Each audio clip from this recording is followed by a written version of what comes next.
कैसे हैं आप सब लोग? खैरियत से हैं? खुश हैं?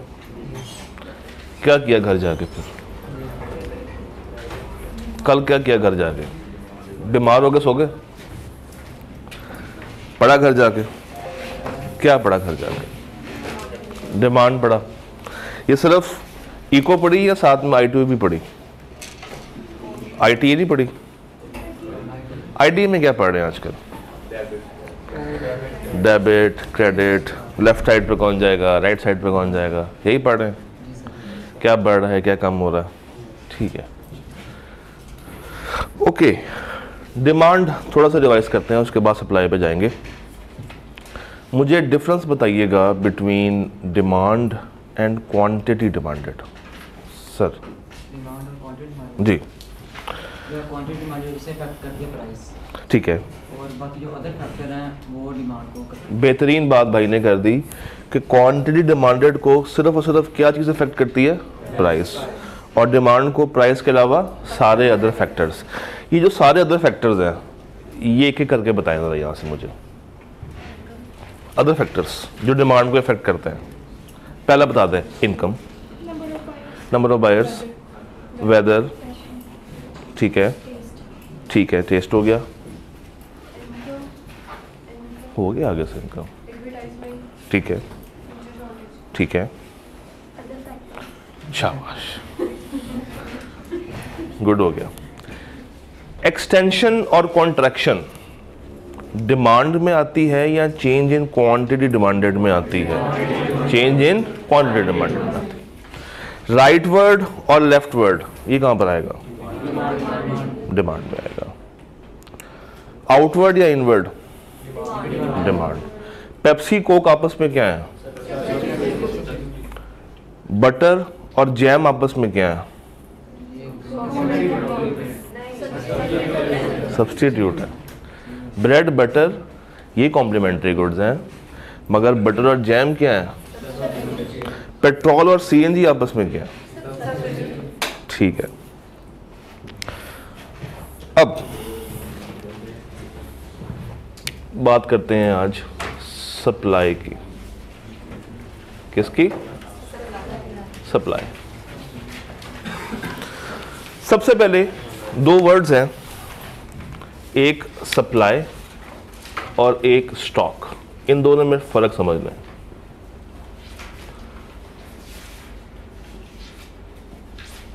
सप्लाई और स्टॉक का फर्क समझ लें। सप्लाई कहते हैं हर वो चीज जिसको आप मार्केट में ले आए हैं ताकि उसको बेचा जा सके। हर वो गुड्स, हर वो सर्विस जो कि मार्केट में अवेलेबल है फॉर सेलिंग, ये क्या है? सप्लाई। ये क्या है? सप्लाई। अब स्टॉक क्या चीज होती है? स्टॉक इज वो गुड्स या सर्विसेज जो आपने बना तो ली हैं मगर आप इसको बेच नहीं रहे, आपने उसको स्टोर कर लिया अपने पास। आपने क्या किया? उसको स्टोर कर लिया। ये ऐसा ही है कि एक शॉपकीपर है, उसने अपने होलसेलर से 100 kg आटा मंगवाया और उस 100 kg के दो हिस्से कर दिए। 80 kg वो अपनी शॉप पे ले आया और 20 kg उसने अपने वेयर हाउस में या अपने गोदाम में रख दिया। तो जो अपनी शॉप पे ले के आ गया है ये सप्लाई है या स्टॉक है? सप्लाई। और जो इसने सेव कर लिया है अपने वेयर हाउस में, ये किस में जाएगा? ये स्टॉक में चला जाएगा। अब एक बात पूछूंगा, बड़ा सोच के जवाब दीजिएगा। क्या ये स्टॉक कभी ना कभी सप्लाई में कन्वर्ट होगा? होगा? बस ये स्टॉक क्या बन जाएगा फ्यूचर में? सप्लाई। ये बात समझ आती? अब यहां से पढ़ लेते हैं। Supply can be defined as the amount of quantity of a specified good या service which is offered for sale at different prices at a given period of time. और स्टॉक क्या है? Which has yet not been brought to market for sale, जिसको आपने अभी market में cell करने के लिए अवेलेबल नहीं किया।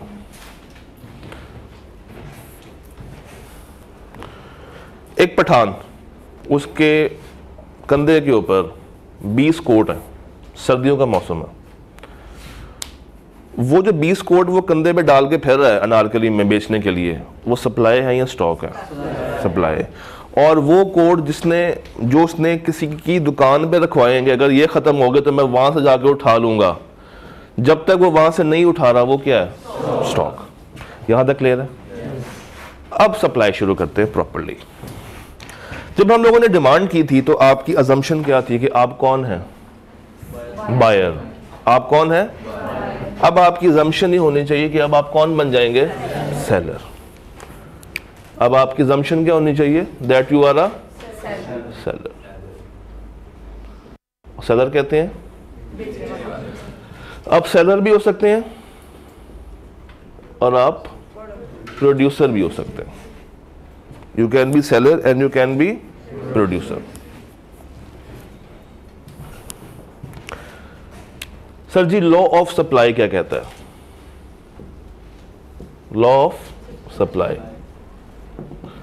लॉ ऑफ सप्लाई ये कहता है कि अगर एक गुड की प्राइस बढ़ गई है मार्केट में, अगर एक गुड की प्राइस मार्केट में बढ़ गई है तो खुद सोच के बताएं, being a seller, being a producer, being a manufacturer, आप उस गुड को ज्यादा बनाएंगे या कम बनाएंगे?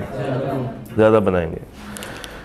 यानी कि प्राइस ऑफ एक्स अगर बढ़ गई है तो सप्लाई ऑफ एक्स क्या होनी चाहिए? बढ़ जानी चाहिए। और क्या ये सप्लाई ऑफ एक्स होगी या क्वांटिटी सप्लाई ऑफ एक्स होगी? प्राइस पे फर्क है, क्वांटिटी सप्लाई ऑफ एक्स होगी। अभी सेलर है, अभी आप कंज्यूमर नहीं है, वो कंज्यूमर का केस है। ये केस किसका है? हमारे चैप्टर के 3 हिस्से हैं। डिमांड बायर के पर्सपेक्टिव से, सप्लाई सेलर के पर्सपेक्टिव से, फिर मार्केट इक्विलिब्रियम दोनों के पर्सपेक्टिव से। हाँ जी, वो एक अलग हिस्सा है, अभी उसको नहीं छेड़ना, वो हम पढ़ेंगे जब मार्केट इक्विलिब्रियम पे जाएंगे। ठीक? तो लॉ ऑफ सप्लाई ये कहता है कि अगर एक चीज की प्राइस बढ़ गई है तो उसका सेलर उसको ज्यादा बेचेगा या कम? ज्यादा बनाएगा या कम? ज्यादा बनाएगा। क्यों? क्योंकि ज्यादा प्राइस होने से उसको प्रॉफिट क्या मिलेगा? ज्यादा। तो उसकी सप्लाई भी क्या हो जाएगी उस प्रोडक्ट के लिए? ज्यादा। कोला नेक्स्ट, जैसे ही इसने कोक को आहिस्ता आहिस्ता रिप्लेस करना शुरू किया, इसकी प्राइस भी अब आहिस्ता आहिस्ता क्या हो रही है? मगर क्या मार्केट में शॉर्ट हुई? नहीं। क्यों? क्योंकि प्रोड्यूसर ने सारे रिसोर्सेज किस पे लगा दिए? कोला नेक्स्ट के ऊपर। वो जो फिजअप बनती थी या वो जो उनके अदर प्रोडक्ट्स बनते थे वो मार्केट में आपको नजर आ रहे? नहीं। उन्हीं मशीनरी पे भी क्या बन रही है आजकल? Cola next. तो प्रोड्यूसर का एंगल ये कहता है कि अगर प्राइस बढ़ रही है तो मैं सप्लाई भी क्या कर दूंगा ताकि मुझे मैक्सिमम क्या मिलेगा? प्रॉफिट। और अगेन वही रूल, सिट्रस पैरिबस, ये क्या था? Keeping all other factors constant. अब डिमांड में जो अदर फैक्टर्स थे वो भी आप लोगों ने मुझे बताए, income, weather, taste, buyer, price of substitute, price of complementary goods. Supply के वो फैक्टर्स फर्क हैं। सप्लाई के फैक्टर्स किस पे डिपेंड करेंगे? प्रोड्यूसर पे या बायर पे? प्रोड्यूसर पे। चलिए मैं आपसे पूछूंगा पहला फैक्टर,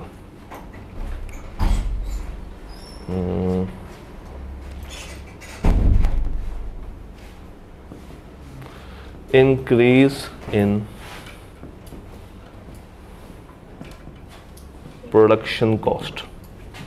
अगर प्रोडक्शन की कॉस्ट बढ़ जाए, सप्लाई बढ़ेगी या कम होगी? अगर उसको बनाते हुए महंगा पड़ रहा है तो वो ज़्यादा बनाएगा या कम बनाएगा? कम बनाएगा। यानी कि प्रोडक्शन कॉस्ट के बढ़ने से सप्लाई क्या हो जाएगी? और अगर आपके जहन में आ रहा है कि मैंने यहाँ पे क्वांटिटी सप्लाई क्यों नहीं लिखा, तो वो बहुत गलत बात है, क्योंकि वो कब आएगी? सिर्फ और सिर्फ प्राइस के केस में। ठीक है, अगला पॉइंट करते हैं। इंक्रीज इन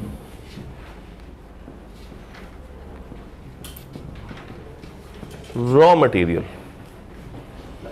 रॉ मटेरियल जिससे मेरा फिनिश गुड बनता है वो मैं इंपोर्ट करता था, इंपोर्ट महंगी हो गई, सप्लाई बढ़ गई या कम? सप्लाई मेरी कम हो जाएगी। तो यहां पे भी सप्लाई का ट्रेंड कहां पे जाएगा? डाउनवर्ड। अगला सवाल पूछ लेते हैं आपसे।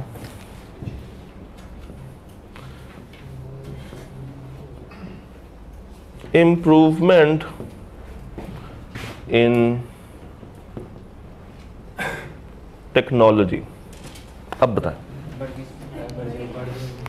अगर टेक्नोलॉजी इंप्रूव होती है, मेरी मशीनरी ज्यादा अच्छे से परफॉर्म कर रही है, being a producer, being a manufacturer, supply बढ़ेगी या कम होगी?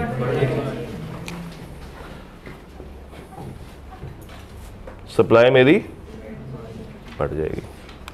एक और फैक्टर ले आते हैं। Government restrictions on export increases. Government ने एक्सपोर्ट पे पाबंदी लगा दी है। बीइंग अ प्रोड्यूसर, मैं ज्यादा बनाऊंगा या कम बनाऊंगा? कम बनाऊंगा। मैं सिर्फ उतनी बनाऊंगा जो लोकल मार्केट को मुतमिन कर दे। तो मेरी सप्लाई क्या हो जाएगी? कम या ज्यादा? कम। यार आपको तो इको आ गई है, क्या बात।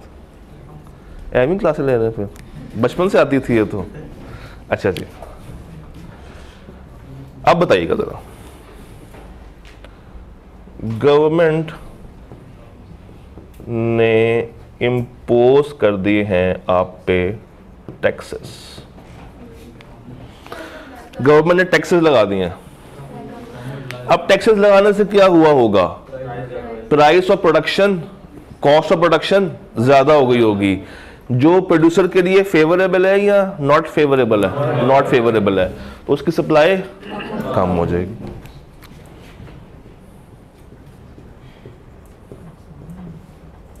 आसान है, को मुश्किल तो नहीं है ना? बस ऐसे सीखते जाएं, समझते जाएं, पेपर पास हो जाएगा।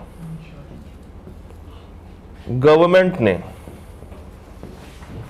ग्रांट कर दी है सब्सिडी।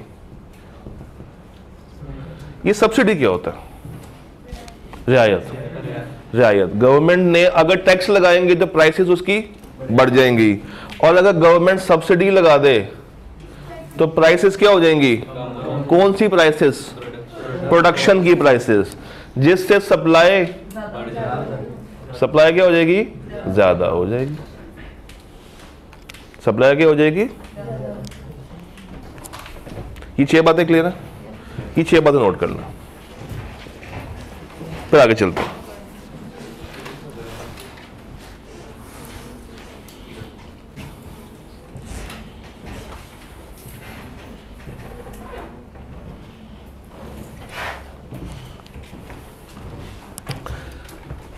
तो हमने जब ये कहा कि प्राइस के बढ़ने से क्वांटिटी सप्लाई बढ़ती है, और हमने कहा कि सिट्रस पैरेबस, कौन से फैक्टर्स हमने कांस्टेंट रखे?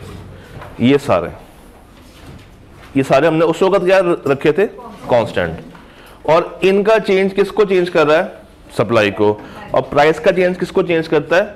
क्वांटिटी सप्लाइड को। बस ये ज़हन में बिठा लें और इसको नोट कर लें। फिर मैं अगली बात करता हूं आपसे, वहां करते हैं।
हो गया नोट?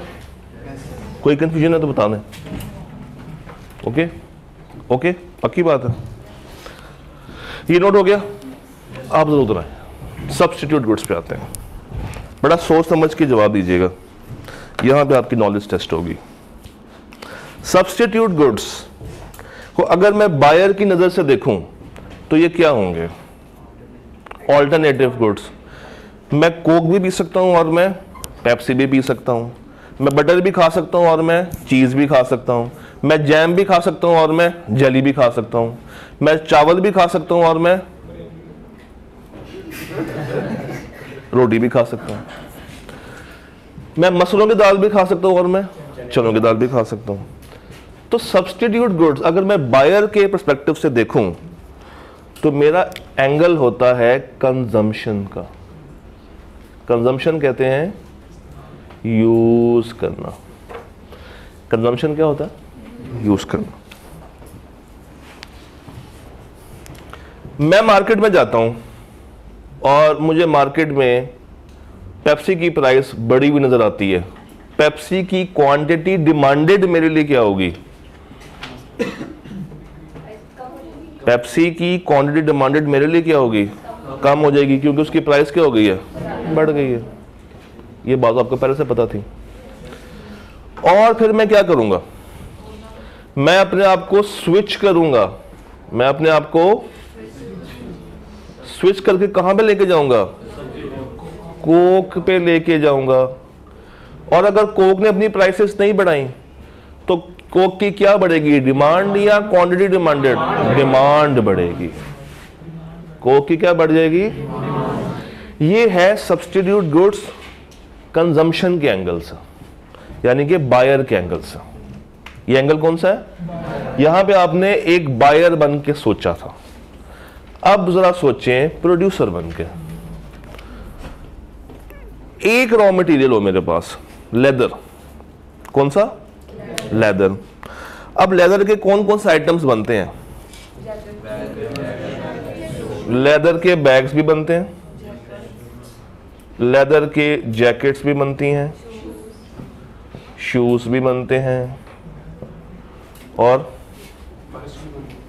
वॉलेट्स भी बनते हैं। ऐसा ही है। बीइंग अ प्रोड्यूसर, मेरे पास 100 टन पड़ा हुआ है लेदर का। मैं सबसे पहले क्या देखूंगा कि इन चारों में से क्या बनाया जाए। किस चीज को असेस करने के बाद मैं डिसाइड करूंगा कि इन चारों में से क्या बनाया जाए? जिसकी डिमांड मार्केट में ज्यादा है, यानी कि जो बायर मार्केट में चीज डिमांड कर रहा है वही मैं क्या बनाऊंगा? ज्यादा बनाऊंगा। यानी कि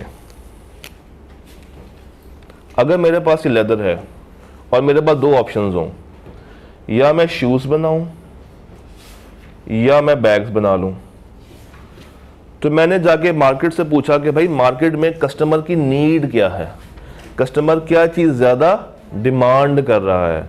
तो बीइंग अ प्रोड्यूसर मुझे ये लेदर किस पे लगाना चाहिए? शूज पे या बैग्स पे? कैसे आपने कहा? जिसकी डिमांड मार्केट में ज्यादा है। फर्ज करें शूज की डिमांड मार्केट में ज्यादा है, तो मेरा ये लेदर कहां पे लगेगा? शूज पे लगेगा। इसकी सप्लाई क्या हो जाएगी? बढ़ जाएगी। और इसके सब्स्टिट्यूट की सप्लाई क्या हो जाएगी? कम हो जाएगी। तो प्रोड्यूसर के एंगल से आपने ऐसे सोचना। दोबारा करते हैं। आपने अम्मी को कहा कि मैं आपको 1 किलो चिकन देके जा रहा हूं और मुझे बिरयानी पसंद है, रात में मैं आऊंगा, आप देख लें जो आपने बनाना बना दीजिएगा। अब आप सुना के चले गए हैं कि मेरी डिमांड क्या है? बिरयानी। अब उस वक्त अम्मी को बेशक कोरमे की भूख हो। अब बिरयानी और कोरमा आपस में लेट्स सपोज सब्स्टिट्यूट गुड्स हैं, दोनों खाने के लिए इस्तेमाल होते हैं। अम्मी को अगर कोरमे की भूख हो, मगर फिर भी अम्मी ने क्या बनाना है? क्यों? क्योंकि डिमांड बिरयानी की आपने क्या कर दी थी? बढ़ा दी थी, तो बिरयानी बनेगी मगर कोरमा नहीं बनेगा। कोरमे की सप्लाई कम हो जाएगी, बिरयानी की सप्लाई ज़्यादा हो जाएगी। इसको नोट कर लो।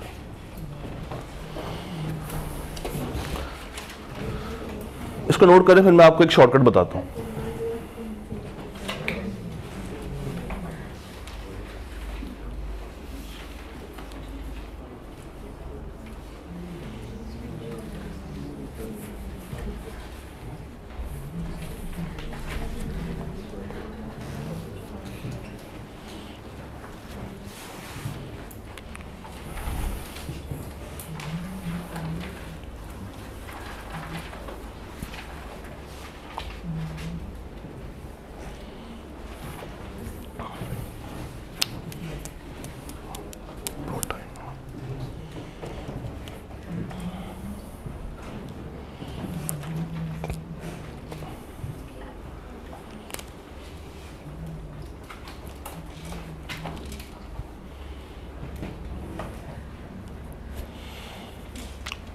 मुझे एक सवाल का जवाब दें। सब्स्टिट्यूशन इफेक्ट डिमांड के लिए पॉजिटिव है या नेगेटिव है?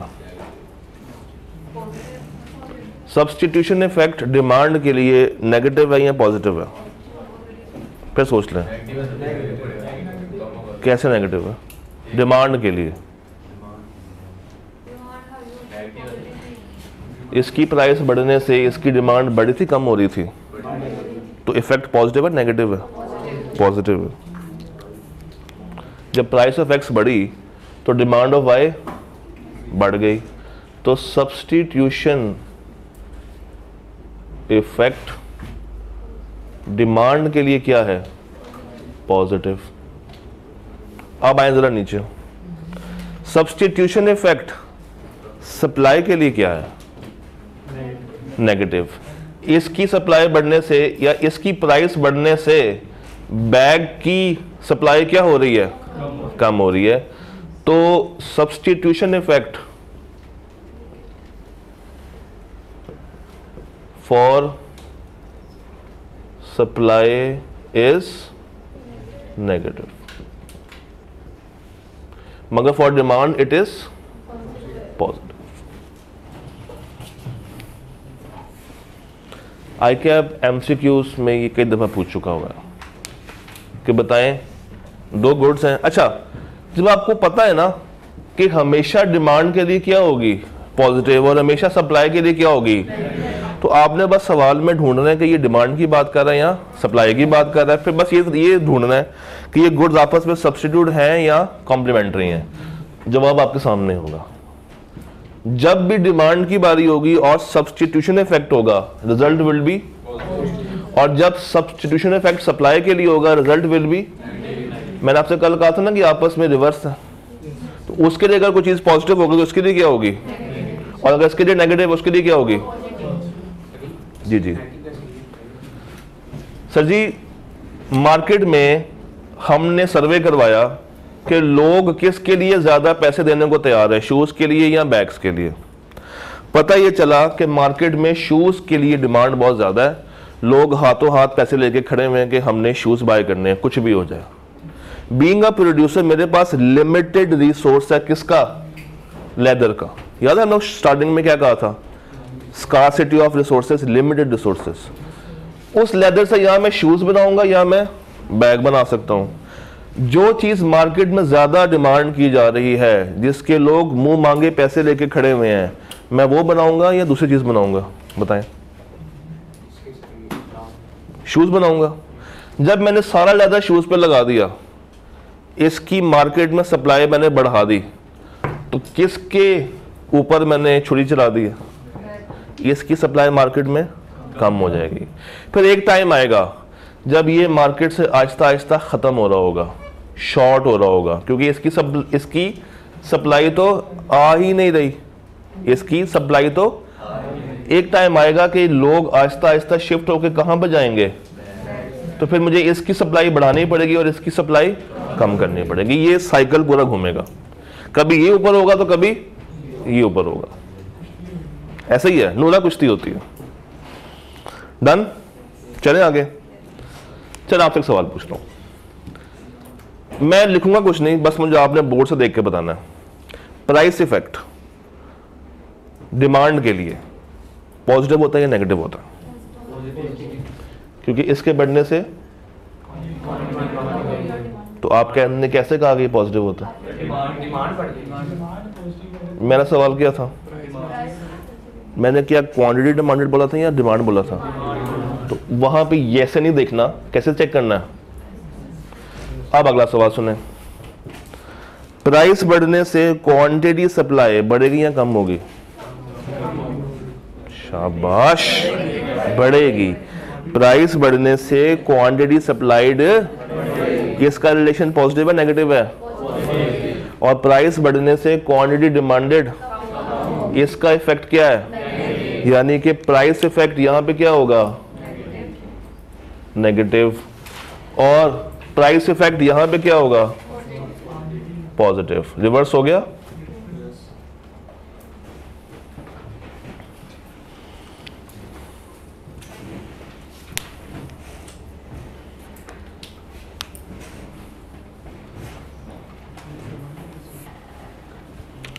जब मैं बायर था तो मेरे पास एक और इफेक्ट भी आता था, प्राइस और सब्स्टिट्यूट के अलावा। कौन सा? Income effect. Income effect supply income effect demand पे पॉजिटिव होती है नेगेटिव होती है? जितनी ज्यादा इनकम उतनी मेरी डिमांड भी ज्यादा। मगर जब मैं यहां पे आऊंगा, सप्लायर पे आऊंगा, तो यहां पे इनकम तो नहीं है, यहां पे क्या है? Cost of production. Cost of, जितनी ज्यादा कॉस्ट ऑफ प्रोडक्शन उतनी सप्लाई, तो इनकम इफेक्ट वहां पे क्या था? पॉजिटिव। मैन्युफैक्चरिंग इफेक्ट यहां पे क्या है? नेगेटिव। अगेन रिवर्स हो गया। तो अगर आपको डिमांड अच्छे से आता है ना, सप्लाई सिर्फ उसकी रिवर्स बातें हैं। अच्छा, ये नोट कर लिए? चलो यहां पे मैं बनाता हूं कॉम्प्लीमेंट्री गुड्स।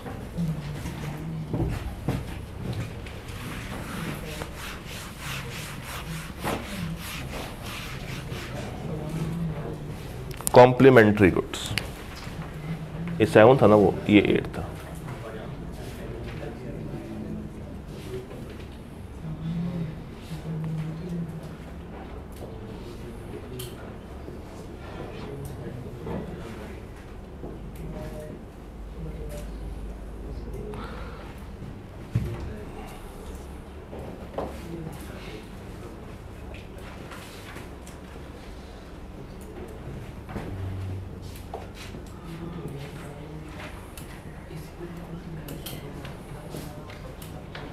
अच्छा जी सुनिएगा, कॉम्प्लीमेंट्री गुड्स क्या होते हैं? ऑल्टरनेट नहीं, which can be used together, which can be used together. अगर मैं बायर हूं तो मैं दोनों चीजों को इकट्ठे क्या कर रहा हूंगा? इस्तेमाल कर रहा हूंगा। यानी कि we have bread and jam, mobile और सिम, मोबाइल और मोबाइल चार्जर, सिम भी आ सकती है। ब्रेड की अगर प्राइसेस मार्केट में बढ़ गई हैं और हमें पता है कि जैम जो है वो आप ब्रेड के अलावा कहीं और पे इस्तेमाल नहीं कर सकते, तो ब्रेड की प्राइस बढ़ने से ब्रेड की अपनी क्वांटिटी डिमांडेड क्या होगी? कम। ये तो हो गया लॉ ऑफ डिमांड। और जब ब्रेड की प्राइसेस बढ़ रही हैं तो लोग जैम खरीदना पसंद करेंगे? नहीं। तो ब्रेड की डिमांड क्या हो जाएगी, जैम की डिमांड क्या हो जाएगी? कम हो जाएगी। तो यहां पे for complementary goods substitution effect positive है या नेगेटिव है? इसके बढ़ने से ये कम हो रहा है, नेगेटिव है। ये क्या है? नेगेटिव। यहां पे प्राइस इफेक्ट मुझे बताइएगा क्या है? इसके बढ़ने से ये कम, इट इज ऑल्सो नेगेटिव। ये क्लियर है? डिमांड का एंगल।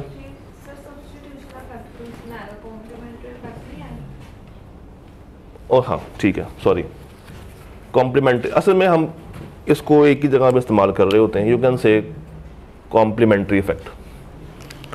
तो एक के बढ़ने से उसकी डिमांड कम। अब आए जरा सप्लाई साइड पे, मुझे सोच के बताएं ऐसे कौन से दो प्रोडक्ट्स हैं जो इकट्ठे तैयार होते हैं। वहां पे था इकट्ठे कंज्यूम करना, यहां पे है इकट्ठे तैयार होते हैं, यानी कि उसके साथ ही दूसरा प्रोडक्ट बनता है, उसके अलावा नहीं बन सकता।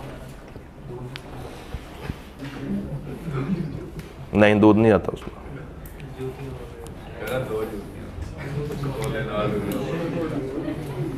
सीरियस हो जाए। हाँ,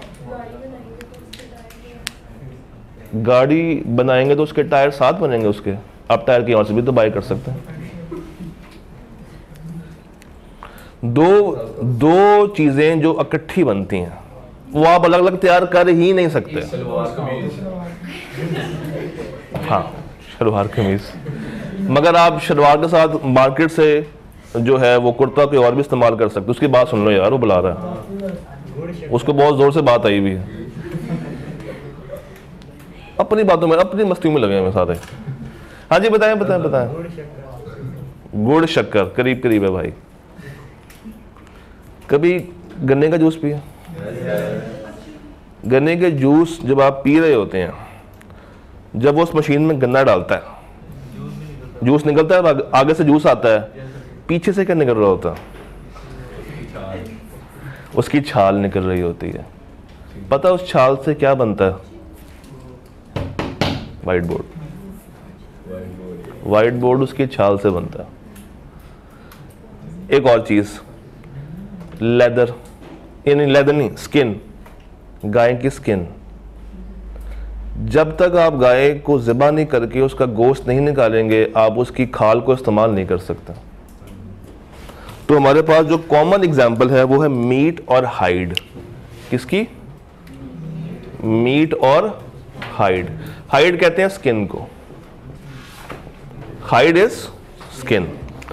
अब मुझे ये बताइए, कुर्बानी का दिन हो, सुने, कुर्बानी का दिन हो, जानवर कितना ही महंगा क्यों ना हुआ हो, क्या मवेशी में उसकी सप्लाई कम हुई होती है?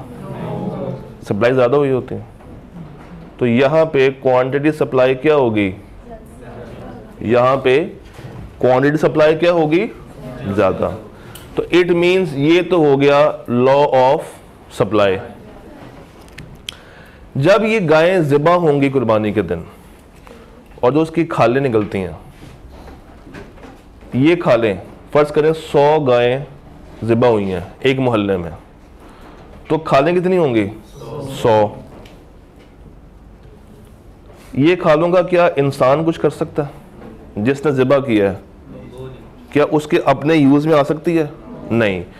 तो ये अपने दोस्त से मशवरा करके लेके जाएगा कहां पे?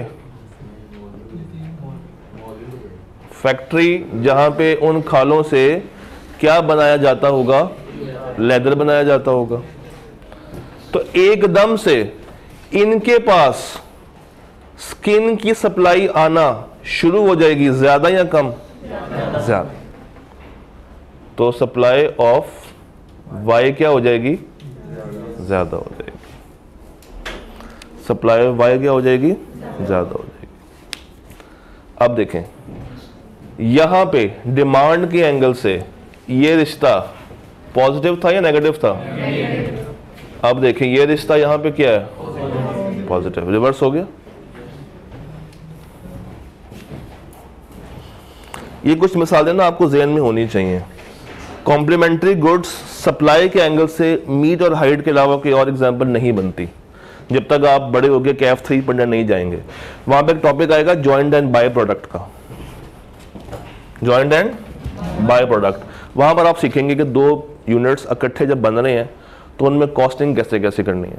बट अभी के लिए आपके माइंड में हमेशा एग्जांपल कौन सी होनी चाहिए? मीट और हाइड की। इस केस में वहां पे कोक और, तो ये एग्जांपल्स बड़ी कॉमन है। सिंपल रख के चलेंगे तो ये इकोनॉमिक्स आपको कभी भी भूलेगी नहीं। जितना कॉम्प्लिकेटेड खुद के लिए भी कर लेंगे उतना ही आपको तंग भी करती रहेगी। किसमें? देखें, पॉजिटिव ही है। याद है? ओके हो गया। अब बाकी कहानियां वही हैं। Let me show you from the screen.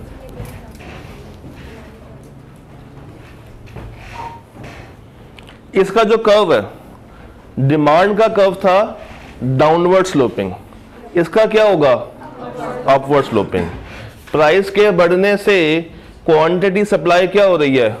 बढ़ रही है। वहां पे जब हम लोग बात करते थे मूवमेंट अलोंग द कर्व और शिफ्ट, अच्छा इसमें क्या क्या फर्क हुआ करता था? मूवमेंट अलोंग किस में होती है? मूवमेंट अलोंग किस में होती है? क्वांटिटी डिमांडेड में। और शिफ्ट किस में होती थी? डिमांड में। इंक्रीज इन सप्लाई, यानी कि पहले कर्व ये था, जब ये इंक्रीज होगा तो राइट साइड पे जाना चाहिए। तो इसका राइट क्या है? S2। S1 का राइट क्या होगा? S2। ये है इंक्रीज इन, ये शिफ्ट है या मूवमेंट है? ये शिफ्ट है। तो उसकी कोई सी 3 रीजन बता दें। 3 रीजंस जिसकी वजह से ये S1 बढ़ के S2 पे जा सकता है, बताएं। मैंने मिटा दी है ना? हाँ, टेक्नोलॉजी बेटर हो गई, प्राइस ऑफ इंपोर्ट कम हो गई, प्रोडक्शन कॉस्ट कम हो गई, जिससे सप्लाई मेरी क्या हो जाएगी? बढ़ जाएगी।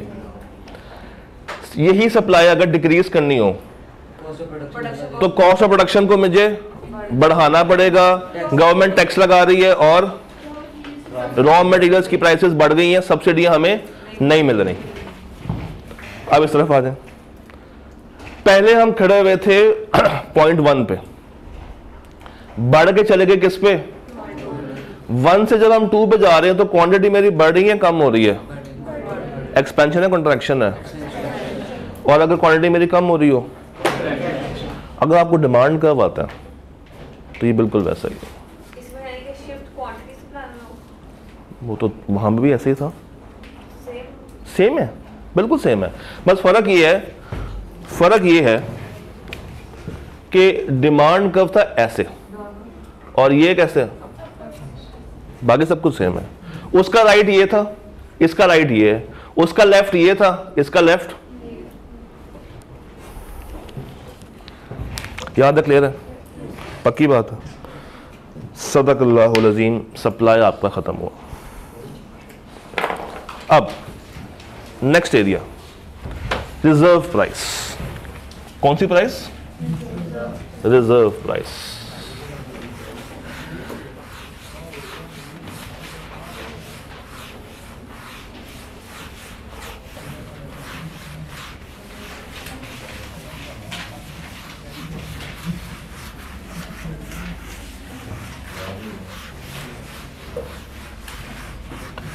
इसकी डेफिनेशन नोट करें रिजर्व प्राइस की। मैं बोलता हूं, लिखें जरा। रिजर्व प्राइस क्या होती है?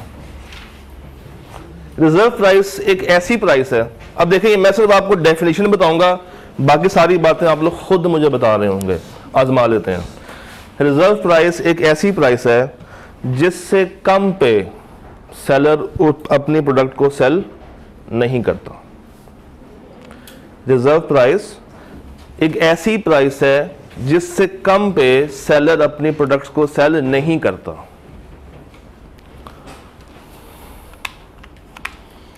रिजर्व प्राइस क्या है?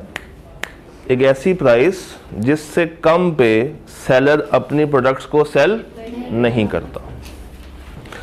आप लोगों ने अनारकली मार्केट का तो विजिट किया होगा, किया है?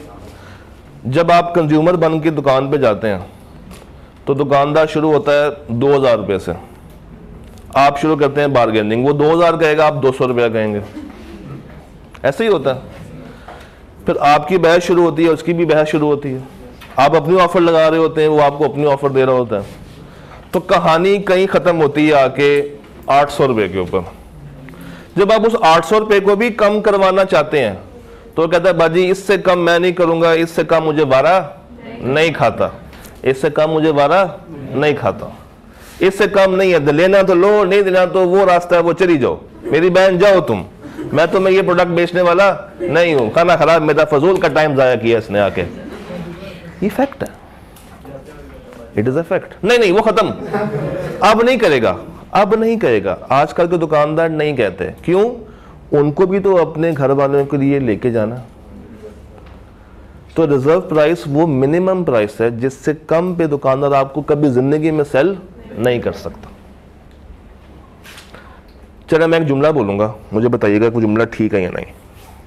Reserve price can be equal to cost price.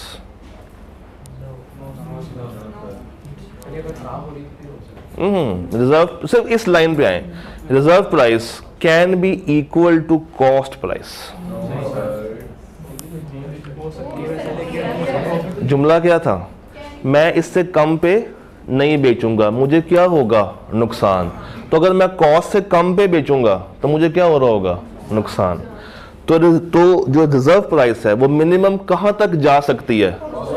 उससे नीचे नहीं जा सकती। उससे नीचे उसको क्या होना शुरू हो जाएगा? नुकसान। एक क्वेश्चन बना लेते हैं, ये देखें, सेलिंग प्राइस है, फर्ज करें, चलें ऐसे कर लेते हैं, कॉस्ट प्राइस है उसकी 100 रुपया। उसने वो चीज मार्केट में बेचने पे लगाई हुई थी 350 रुपए की। 100 रुपए की चीज कितने की बेच रहा था? आपने बार्गेनिंग स्टार्ट की, उसने बोला 350, आपने कहा 150। वो इसको कम करेगा और आप इसको बढ़ा रहे होगे। कहां तक वो मैक्सिमम कम कर सकता है? यहां तक कम कर सकता है, यहां तक कम कर सकता है। अगर वो इससे भी कम पे जाएगा तो उसको लॉस होना शुरू हो जाएगा। अच्छा, वो 350 से कम होकर नीचे आ रहा है और आप 150 से बढ़ के 200 पे आ गए, वो भी 200 पे आ गया। अब मुझे बताइए क्या उसको बेनिफिट हो रहा है? 100 की चीज वो कितने की बेच रहा है? तो यहां पे वो आपको अपनी शॉप से बाहर नहीं जाने देगा। यहां पे अगर आप जा भी रहे होंगे ना, वो आवाज देके कहेगा बाजी इधर आओ ले जाओ, ये है वो टाइम। बट अगर आपने शुरू ही 50 रुपए से किया और आप बढ़ते बढ़ते 100 तक आ गई हैं, ये 100 से कम होगा? ये 100 से कम। फिर ये तो उस प्रोडक्ट की कॉस्ट प्राइस है। क्या दुकान का खर्चा नहीं है? क्या बिजली पानी का खर्चा उस दुकान का खर्चा नहीं होगा?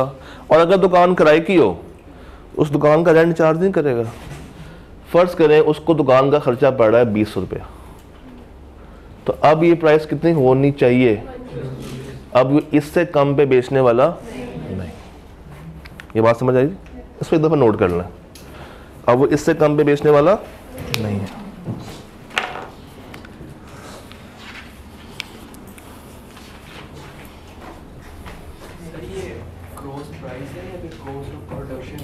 कॉस्ट प्राइस कह लें, कॉस्ट ऑफ प्रोडक्शन कह लें, एक ही बात है। मैं आपके लिए आसान कर रहा हूँ वर्ड, असल वर्ड यही है, कॉस्ट ऑफ प्रोडक्शन, COP। बल्कि असल वर्ड है कॉस्ट ऑफ सेल, COS। वो जरा आगे जाके पढ़ेंगे जब आप मजीद बड़े हो जाएंगे।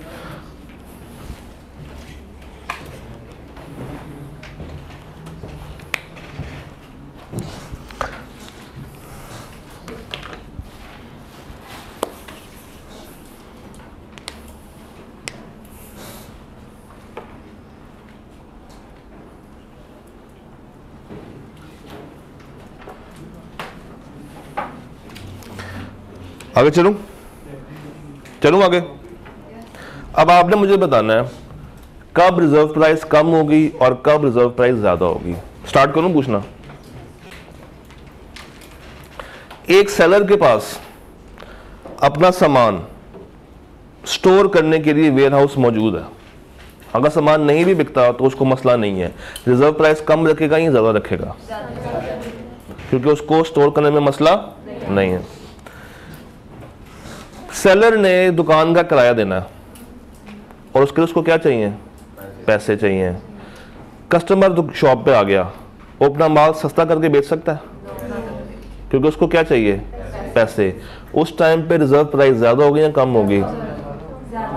कम होगी, कम होगी, कम होगी। वो जाने ही नहीं देगा बाहर ग्राहक को। जहां जहां से जितने भी पैसे आ रहे हैं वो जमा करके दुकान का किराया देगा, अदरवाइज उसको दुकान खाली करनी पड़ेगी। उस टाइम पे रिजर्व प्राइस क्या होगी? कम होगी। अच्छा, पेरिशेबल गुड्स के केस में बताइए रिजर्व प्राइस ज्यादा होगी या कम होगी?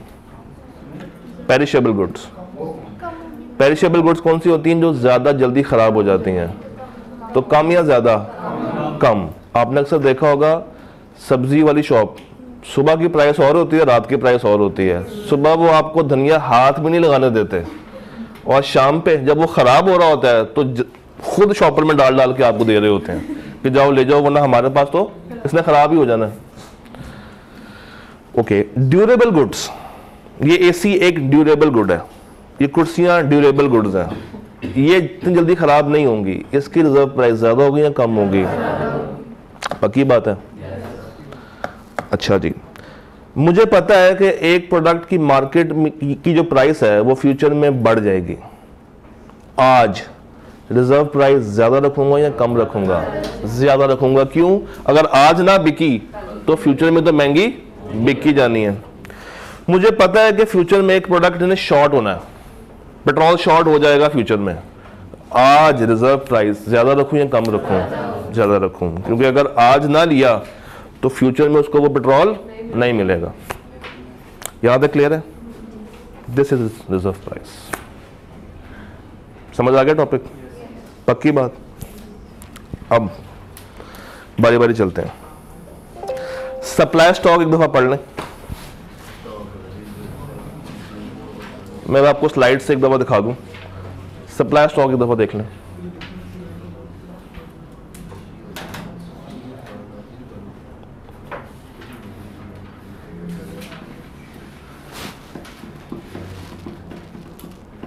देख लिया? सप्लाई का function, price of product, complementary good, future price, indirect taxes, technology, cost of production, energy prices, substitute, ये सारे फैक्टर्स हम लोगों ने वन बाय वन करके स्टडी कर लिए। इसमें कोई मसला? हमने लॉ ऑफ सप्लाई क्या था? Ceteris paribus, the quantity supplied of a good और service increases with the increase in prices. यहां पर रिश्ता क्या है? पॉजिटिव। लॉ ऑफ डिमांड में रिश्ता क्या था? नेगेटिव। यहां पे अजम्पशंस कौन सी ली हैं? कि कॉस्ट चेंज नहीं हुई, टेक्नोलॉजी चेंज नहीं हुई, कोई नया टैक्स नहीं आया, कोई सब्सिडी नहीं मिली। जो जो चीजें सप्लाई को अफेक्ट करती हैं वो यहां पे हमने क्या रखी हुई है? सारी की सारी कांस्टेंट रखी हुई है। डिमांड कर्व कैसे होता है? अपवर्ड होता है। और है डिमांड कर्व डाउनवर्ड है, सप्लाई कर्व। जैसे आपने मार्केट डिमांड बनाई थी वैसे इसकी भी क्या बनती है? वो आपको मैंने कहा था बना के आने, किसी ने बनाई थी? चले अब ये भी बनाइएगा कल, इसको या तो उसकी फोटो खींच ले, ऑल द मैंने ग्रुप में तो स्लाइड शेयर कर ही दी है, इसको भी आपने ट्रायल आज भी करना है। ये समझ आ गया? कॉन्ट्रैक्शन कहां पे हो रही है, एक्सटेंशन कहां पे हो रही है, राइटवर्ड क्या है, लेफ्टवर्ड क्या है, आउटवर्ड क्या है, इनवर्ड क्या है। Determinants, cost of production, indirect taxes, subsidies, technology, ये वही बातें डिटेल से आ रही हैं। जैसे फॉर एग्जांपल, अच्छा अगर नंबर ऑफ सेलर्स बढ़ गए, मुझे बताइए सप्लाई बढ़ेगी या कम होगी? बढ़ जाएगी।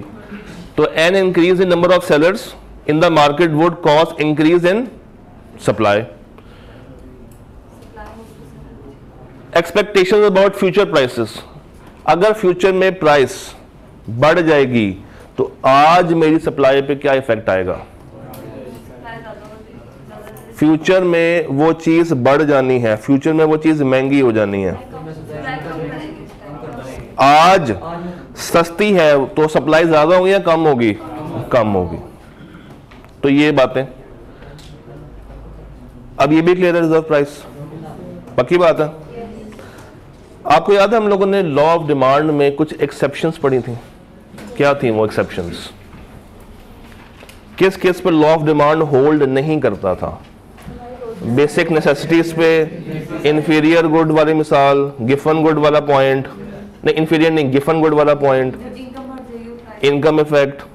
इसी तरह सप्लाई के केस में भी क्या है? कुछ लिमिटेशंस हैं, कुछ एक्सेप्शंस हैं।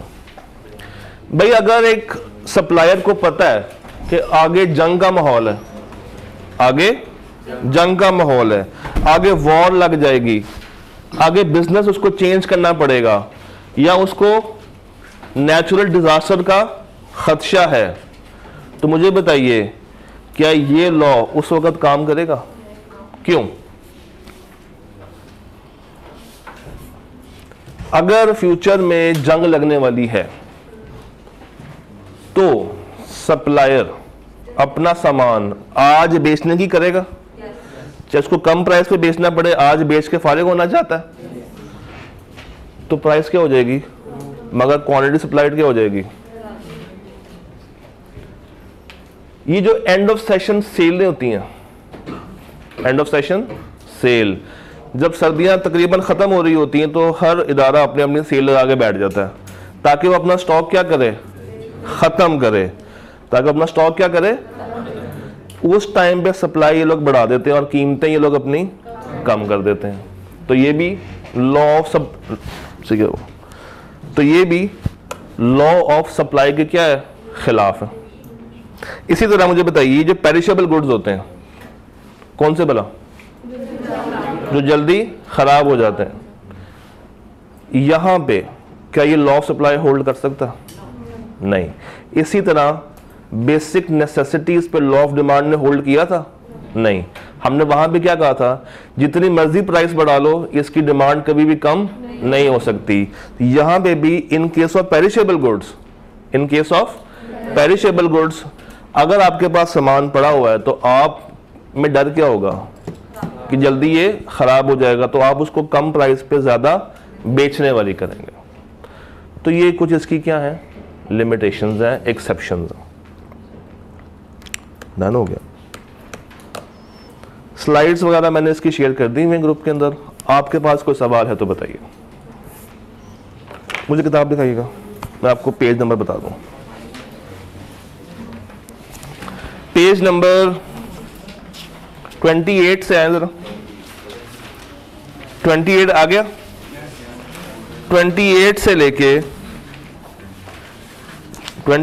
कहां तक पढ़ना भला, 33 तक, और उसके बाद पेज नंबर 30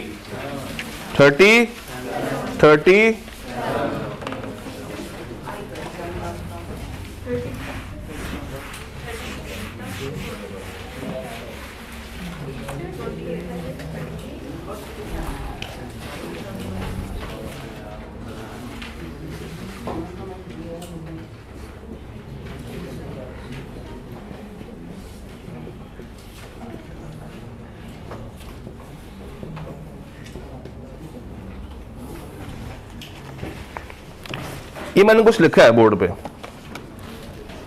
क्या लिखा है? मार्केट में सप्लाई ज्यादा डिमांड कम है, तो गुड्स ज्यादा तादाद में पड़ी होंगी या कम? गुड्स का सरप्लस होगा या शॉर्टेज होगा? गुड्स का क्या होगा? सप्लाई कम है मगर डिमांड ज्यादा है, शॉर्टेज हो जाएगा। सप्लाई डिमांड के इक्वल है, this is called equilibrium, this is called